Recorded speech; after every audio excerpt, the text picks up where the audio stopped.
जय हिंद। मैं फिर नए विषय के साथ आपके सामने उपस्थित हुआ हूँ। रविंद्र जैन। माननीय सर्वोच्च न्यायालय जी और मुंबई उच्च न्यायालय जी नेताओं के खर्चे के बारे में जनता के सामने उनकी डिटेल पेश क्यों नहीं की जाती? आखिर ये नेता जनता को किस तरह नोचते हैं कि ये शर्ट पैंट फलाना ढिमाका ये कहाँ से आया? इतनी जानकारियाँ ये किसी भी माध्यम से जनता से बटोरते हैं, तो इनकी जानकारियाँ जनता के सामने क्यों नहीं शेयर की जाती है?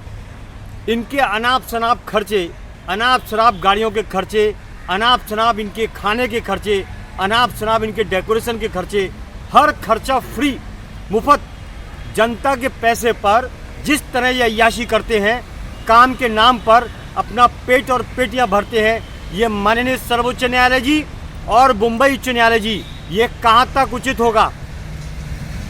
जनता के प्रतिनिधि हैं या डकैत, ये बात हमें बताई जाए।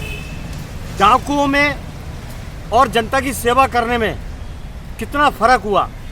चुन के आते हैं तिरंगे की सौगंध खाकर कि हम जनता की सेवा करेंगे, हम देश की सेवा करेंगे। या तो सत्ता पर आने के बाद ये कुछ नेता डाकू बन जाते हैं और जनता को नोचने का काम करते हैं, देश को लूटने का काम करते हैं। मेरा निवेदन है माननीय सर्वोच्च न्यायालय जी, अगर आप देश पर गौर नहीं करेंगे तो जिस तरह 900 साल भारत गुलाम रहा वही कंडीशन आज फिर से चालू है। लेकिन लोगों को इस तरह उलझा के रखा है, लोग आवाज़ उठाने के लिए बिल्कुल भी तैयार नहीं हैं, क्योंकि उनके पास ताकत ही नहीं है। रोटी छिन गई, दूध छिन गया, खाने खाने को जनता मोहताज हो गई इन नेताओं की अय्याशी के कारण।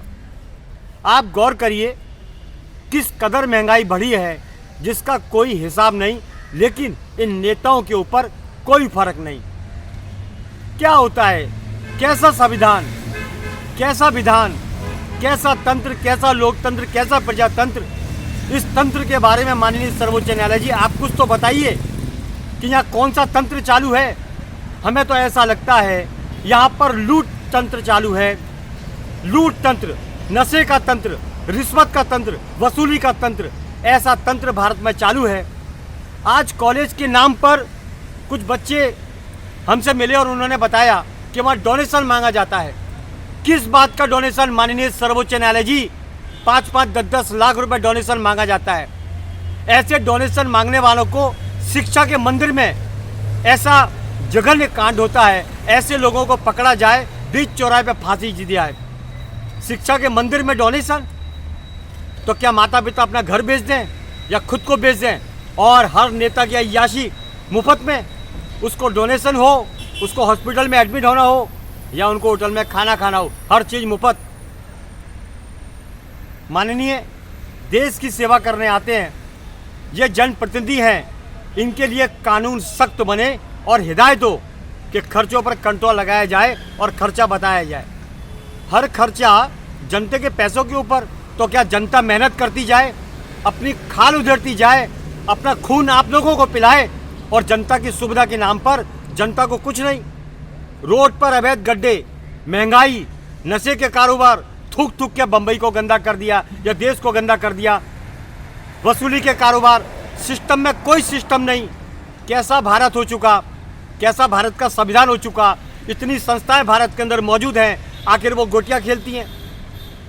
मेरा मानना है माननीय सर्वोच्च न्यायालय जी, 99% देश के डिपार्टमेंट के लोग हैं, वो कामचोर हो चुके हैं, उन्हें सिर्फ वसूली से मतलब है। अगर वसूली करते रहे तो देश का बेड़ा गर्क होना स्वाभाविक है। ये बात कड़वा सच है कि हमारा देश फिर गुलाम होगा, 1000% फिर गुलाम होगा, अगर हमारे नेताओं की अय्याशी और गुंडागिर्दी बंद नहीं हुई। भारत को नशेड़ी बनाने में नेताओं का 100% हाथ है, ये बात परम सत्य है। वरना भारत तो ऋषियों का देश था, भारत तो योद्धाओं का देश था। आज डकैतों का, गर्दुल्लों का, नशेड़ियों का गढ़ कैसे बना? माननीय सर्वोच्च न्यायालय जी, आप हमारी आवाज़ सुन सकते हैं और इसीलिए हम आपको आवाज़ सुनाना चाहते हैं। बाकी नेता तो अय्याशी में लिप्त हैं, होटलों में शिफ्ट हैं, आपको मालूम है बाकी इनके कारनामे ये कितने दूध के धुले हुए हैं वो तो आप सब जानते हैं। बस इनको शौक है, इनका पेपर में फोटो आना चाहिए। पेपर वाले भी ऐसे ही हैं, इन लोगों का ही पेपर में फोटो छापते हैं जिनका कोई लेना देना नहीं, पड़े रहते हैं होटलों में अय्याशी में। माननीय भारत का कानून और संविधान, इसमें संशोधन किया जाए और डिपार्टमेंट के ऊपर सख्त कदम उठाए जाए और भारत का सिस्टम बनाया जाए। माननीय अभी मैं बम्बई में घूम रहा था तो जगह जगह सड़कें खोद रहे हैं। कभी सड़कें बनती हैं 2 दिन बाद खोद दी जाती हैं, तो ये जनता का पैसा कितना बर्बाद होता है। आखिर इसमें कौन ठेकेदार, कौन नेता शामिल है जो देश से गद्दारी करके देश के पैसों को बर्बाद करते हैं? क्यों नहीं सिस्टम बनाते? बार बार सड़कें खोदी जाती है, बार बार बनाई जाती है और जनता रोटी रोटी को मोहताज है। इन नेताओं की अय्याशी बंद होगी जिस दिन, माननीय इनको रोड पर लाके खड़ा करिए, देश में सुधार आएगा, गरीब जनता खुश होगी, 2 रोटी वक्त पे मिलेगी। आज ऐसी हालत है, इन्होंने हर जगह उगाईबाज लगा रखे हैं। इन नेताओं के फंटों ने, नेताओं ने पूरे भारत को सड़ा दिया है। माननीय आप सोचिए, हमारी बातों पर गौर कीजिए।